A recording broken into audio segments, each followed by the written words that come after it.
The cold was unlike anything I had ever experienced. It seeped into my bones, numbing my fingers and toes despite the layers of clothing I wore. As a journalist, I had covered many strange and mysterious stories, but none had intrigued me as much as the Dyatlov Pass incident. The tragic and unexplained deaths of 9 Soviet hikers in 1959 had captivated the world, and I was determined to uncover the truth. I had arrived in the Ural Mountains in the dead of winter, hoping to retrace the steps of Igor Dyatlov and his ill-fated team. The locals in the nearby village of Vizhai had warned me against going, but I was undeterred. Armed with a map, a compass, and a backpack full of supplies, I set out on my journey. The first few days were uneventful.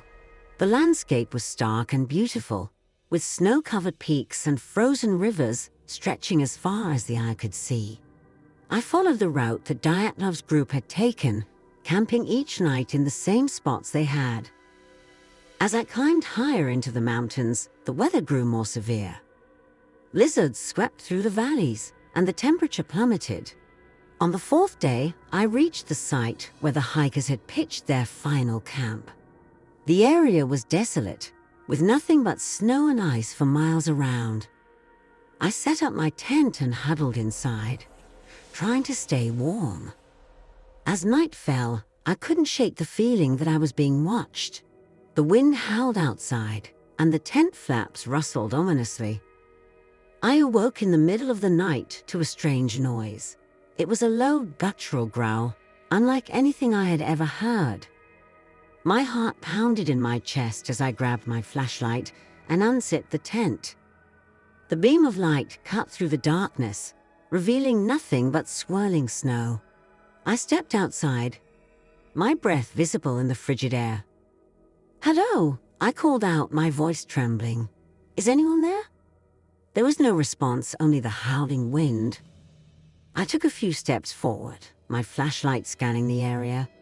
Suddenly, I saw something move out of the corner of my eye. I turned quickly, but whatever it was had vanished. I felt a chill run down my spine, and it wasn't just from the cold. I retreated to my tent, my mind racing. What had I seen? Was it an animal or something else? I tried to convince myself that it was just my imagination, but deep down, I knew something was wrong. I barely slept for the rest of the night, my ears straining to hear any more strange noises. The next morning, I decided to explore the area further. I followed the tracks left by Dyatlov's group, hoping to find some clue as to what had happened to them. As I walked, I couldn't shake the feeling that I was being followed. Every now and then, I would hear a faint rustling behind me, but when I turned around, there was nothing there. I reached a small clearing where the bodies of some of the hikers had been found. The snow was undisturbed, but I could feel a palpable sense of dread in the air. I took out my notebook and began to jot down my observations. Suddenly, I heard a loud crack, like the sound of a tree branch snapping. I looked up, and my blood ran cold. Standing at the edge of the clearing was a figure, tall and shadowy, with glowing red eyes. It stared at me for a moment, then vanished into the trees. I felt a surge of panic and ran back to my tent, my heart pounding. What was that thing? Was it responsible for the deaths of the hikers? I lay in the snow for what felt like hours, my mind reeling from the visions the dark figure had shown me. The mountain was alive, and it had claimed the lives of Dyatlov's group. I knew I had to leave, but I couldn't shake the feeling that I was being watched. The oppressive atmosphere weighed heavily on me, and every shadow seemed to hide a lurking menace. As I gathered my strength and stood up, I noticed something glinting in the snow nearby. It was a small silver locket. I picked it up and opened it, revealing a photograph of a young woman. The back of the locket was engraved with the initials ZK, Zinaida Kolmogorova, one of the hikers. The locket must have belonged to her. I felt a pang of sorrow as I realized the depth of the tragedy that had befallen these young adventurers.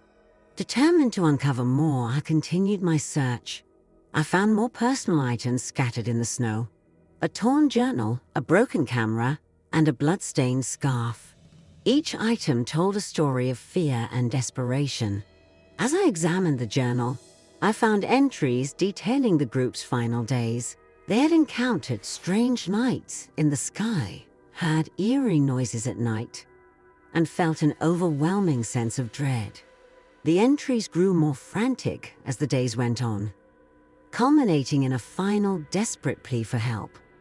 Suddenly, I heard a faint whisper behind me. I turned around and saw the ghostly figure of a young woman standing in the snow. Her eyes were wide with fear, and her mouth moved as if she were trying to speak. I took a step closer, my heart pounding. "Zinaida?" I asked, my voice trembling. The figure nodded, her eyes pleading. "Help us," she whispered. "We are trapped." "Trapped by what?" I asked, desperate for answers. "The darkness," she said. "It hunts us. It will not let us go." Before I could ask another question, the figure vanished, leaving me alone in the ravine. I felt a surge of determination. I had to find a way to free the spirits of the hikers and uncover the truth behind the dark presence that haunted the mountain. I made my way back to my tent, my mind racing. The journal entries and the ghostly encounter had given me a new sense of purpose. I spent the next few hours poring over the journal, trying to piece together the events that had led to the hikers' deaths. The more I read, the more I realized that the dark presence was not just a figment of their imagination. It was real, and it was dangerous. As night fell, I prepared for another encounter. I set up a circle of candles around my tent and placed the personal items I had found in the center. I began to chant, hoping to make contact with the spirits and uncover the truth. The wind howled outside, and the candles flickered, casting eerie shadows on the walls of the tent. Suddenly, the temperature dropped, and I felt a cold breeze sweep through the tent. The candles went out, plunging me into darkness. I heard a low, guttural growl, and the tent flaps rustled ominously. I grabbed my flashlight and shone it around, but there was nothing there. "Show yourself!" I shouted, my voice echoing through the night. The growling grew louder, and I felt a cold hand on my shoulder. I turned around and saw the dark figure standing behind me, its eyes burning with malevolent intent. "You cannot escape," it hissed. "The mountain will claim you, just as it claimed them." I felt a surge of fear, but I knew I couldn't back down. "Why are you doing this?" I asked, my voice trembling. The figure's smile widened. "I am the guardian of this place," it said. "I protect the secrets of the mountain. Those who seek the truth must pay the price." "What secrets?" I asked, desperate for answers. The figure reached out and touched my forehead, and I felt a surge of energy. Images flashed before my eyes. Ancient rituals, dark sacrifices, and the spirits of the hikers, trapped in an endless cycle of torment. I saw the dark presence, feeding on their fear and despair, growing stronger with each passing day. "You see now," the figure said, its voice echoing in my mind. "The mountain is alive, and it will not be denied." I felt a wave of nausea and stumbled back, my vision blurring. The figure vanished, leaving me alone in the darkness. I collapsed to the ground, my mind reeling. The truth was more horrifying than I could have imagined. The mountain was cursed, and the dark presence that haunted it was real.